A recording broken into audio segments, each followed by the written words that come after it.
Kendaraan tempur milik militer Ukraina dibakar lagi pasukan Rusia di Artemovsk, Bakhmut.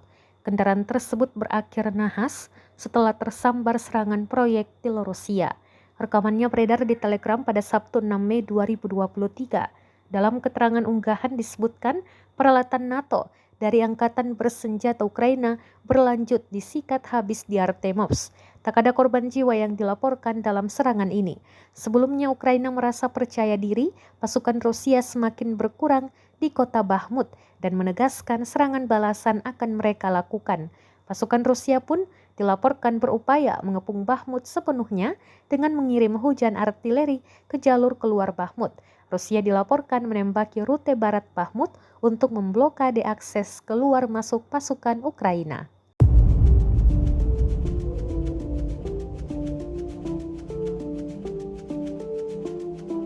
Пунктов Причисловка и Угледар Донецкой Народной Республики уничтожены два склада артиллерийских боеприпасов 68-й егерской и 72-й механизированной бригады Украины. Нанесено поражение 86 подразделений. В районах населенных пунктов Владимировка, Временная Луганской Народной Республики, Бабаевка Харьковской области, Никольская Донецкой Народной Республики и Жеребянки Запорожской области.